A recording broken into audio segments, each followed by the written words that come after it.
pleasure and a privilege to be here with you folks, to be here with the colleagues, with Kirk and Mike, to be here with my wife, Marietta, who Kirk recognizes as the boss of this outfit, and to be here with Terry Kane, who is our lay representative to Standing Committee, and just doing an outstanding job on Standing Committee. I mean, Terry is hardwired to pay attention to details.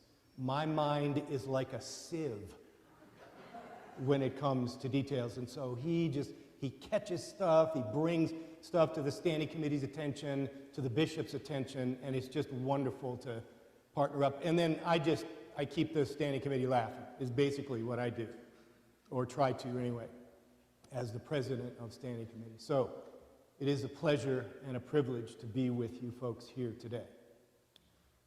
Before we get too far into the scriptures, I have a complaint. How many of you folks are still receiving junk mail?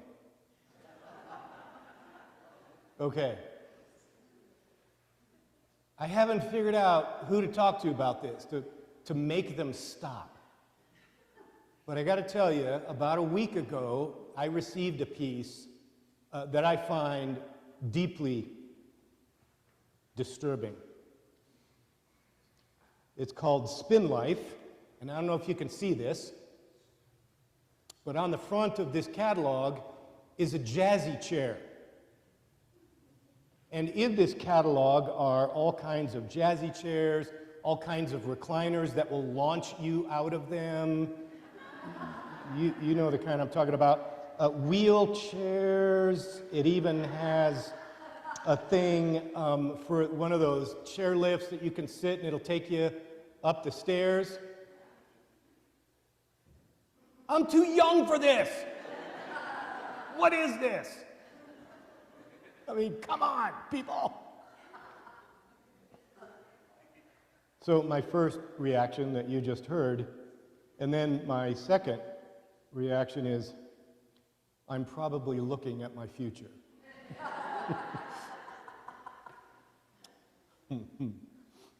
So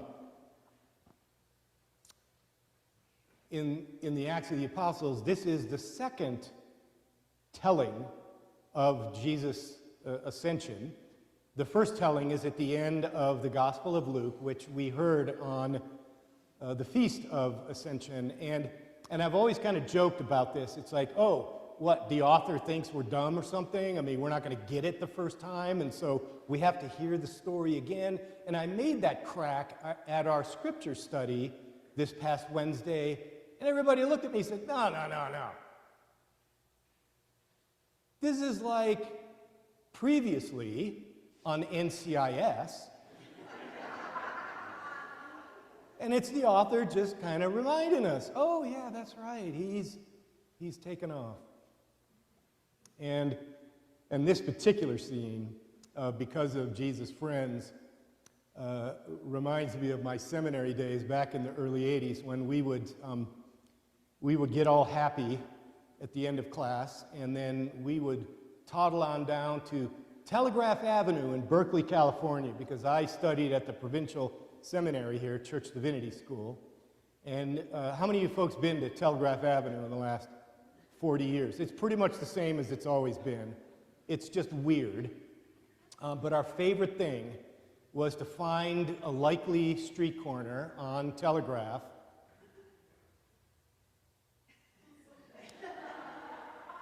and do this. You wouldn't believe the crowd that you can gather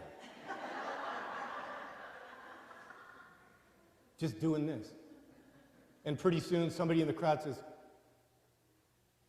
what are we looking at?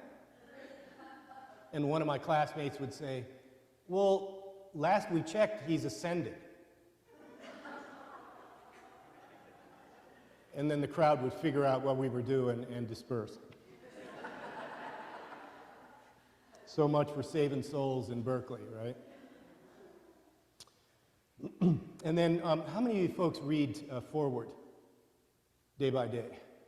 Not a lot. So I'm going to encourage you, if you don't read Forward day by day, it's really a wonderful piece, daily meditations published by the Episcopal Church, and they have different authors every month that write little reflections based on the Scriptures, and today's in particular based on the Psalm 65.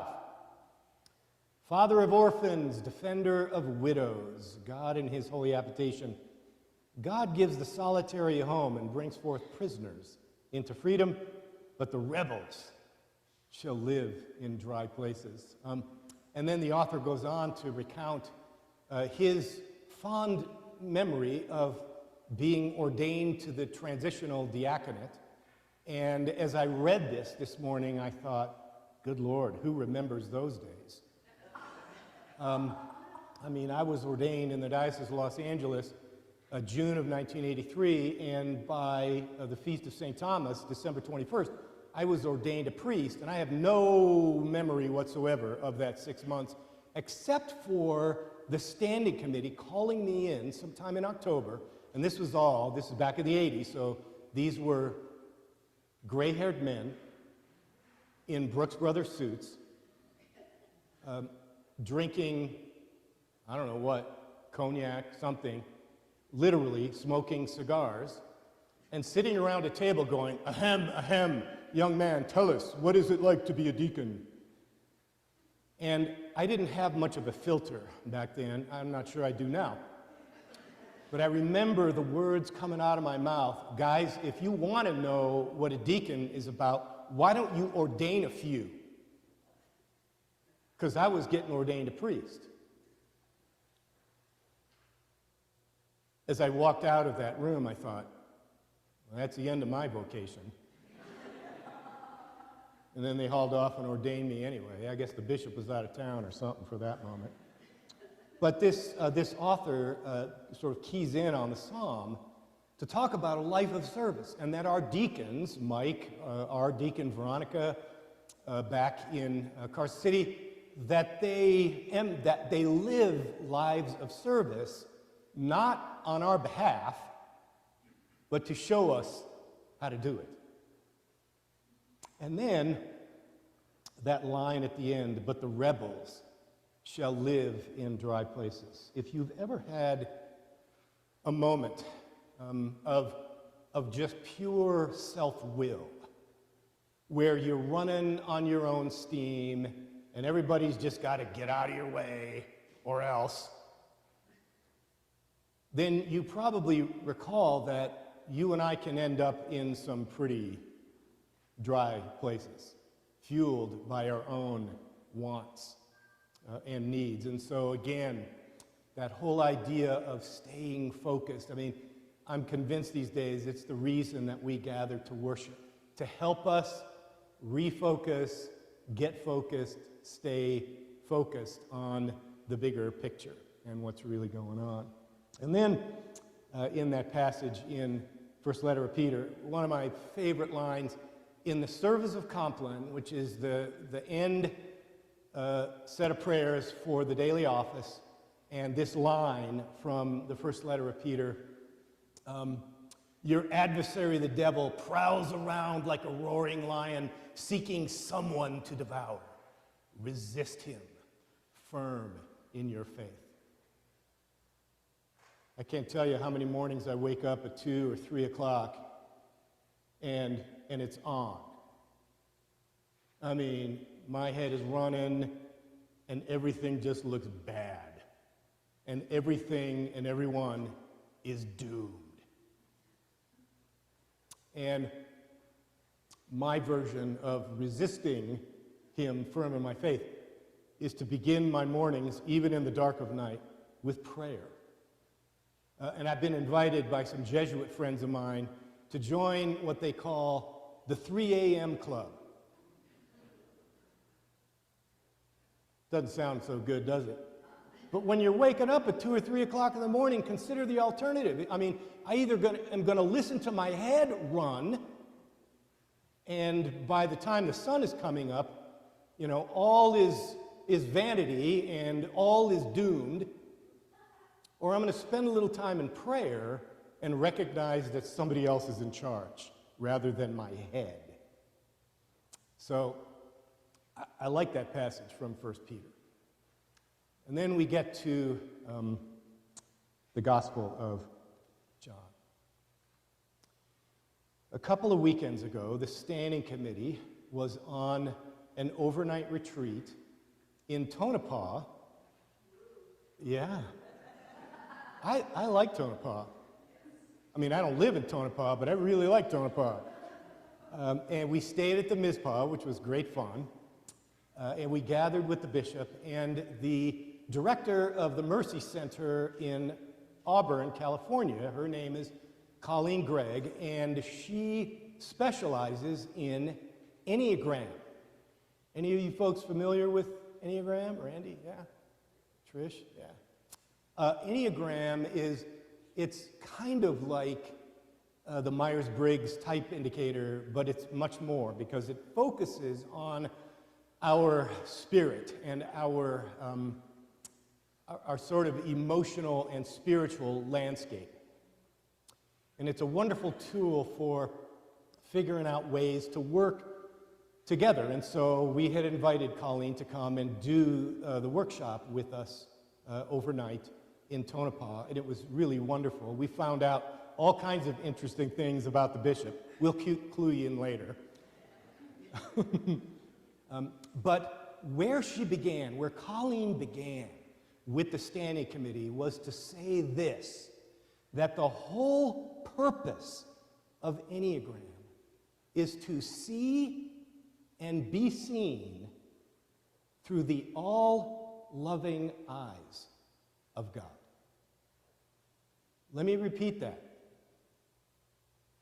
To see and be seen through the all-loving eyes of God. Now,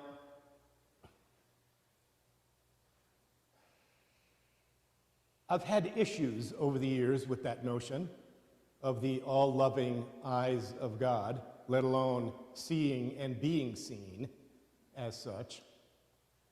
I mean, my experience tells me that they really are out to get me. And that no one's going to look out for me except me. You know, got to look out for number one, right?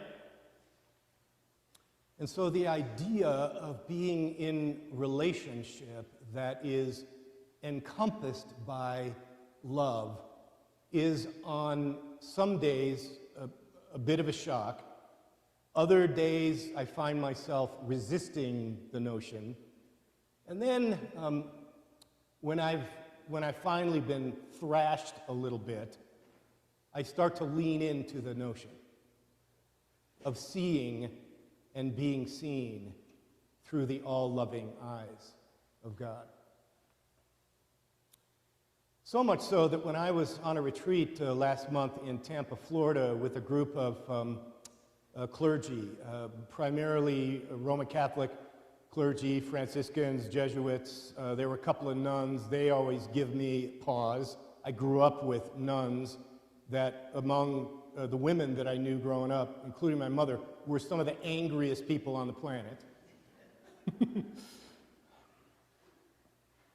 And yet there we were in Tampa, and I'm in conversation with a Franciscan brother Kevin, wonderful, wonderful guy. And we're talking about this idea, we're talking about love, and he makes some comment about unconditional love. And I started to argue, because I just don't believe it most days. And he looks at me, and he says, you know, if it's conditional, it's not love. It's something else. And he could have knocked me over with a feather. I don't know why it hit me the way it did, but his comment just bowled me over. I guess I've just never considered that if it's conditional, that it's not love.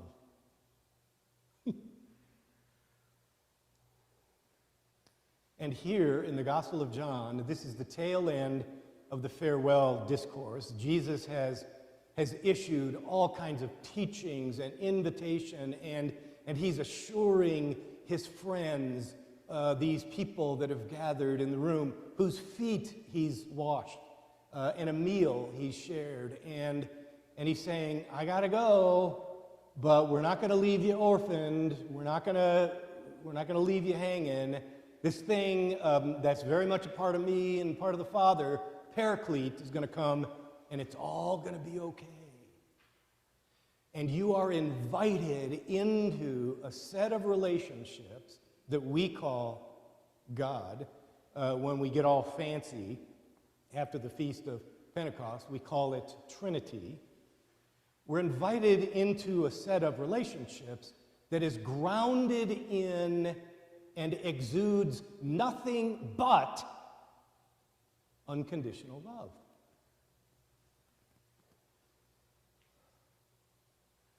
And then the question remains, are we going to buy in? Do we want a piece of this? Can we put ourselves in a position, even on days when we don't necessarily believe it, but that we're at least willing to lean in and to imagine that we can see and be seen through the all-loving eyes of God? I'm convinced that therein lies the power of community, because most days I can't pull this off by myself. I have tried. And I'm kind of watching this section over here. These are the, way in the back over here, these are the real Episcopalians over here. And if there were more chairs further back, they would be further back, right? And I'm sort of watching their eyes, see if any of this is clicking. How we doing so far? Okay, just checking. But this is the power of community, folks. When I can't carry it, when I'm not in a position to buy it, when I'm consumed by my own self-will, the community surrounds and says, just breathe, and stay in the room. And just like Jesus, the community says, and it's all going to be okay,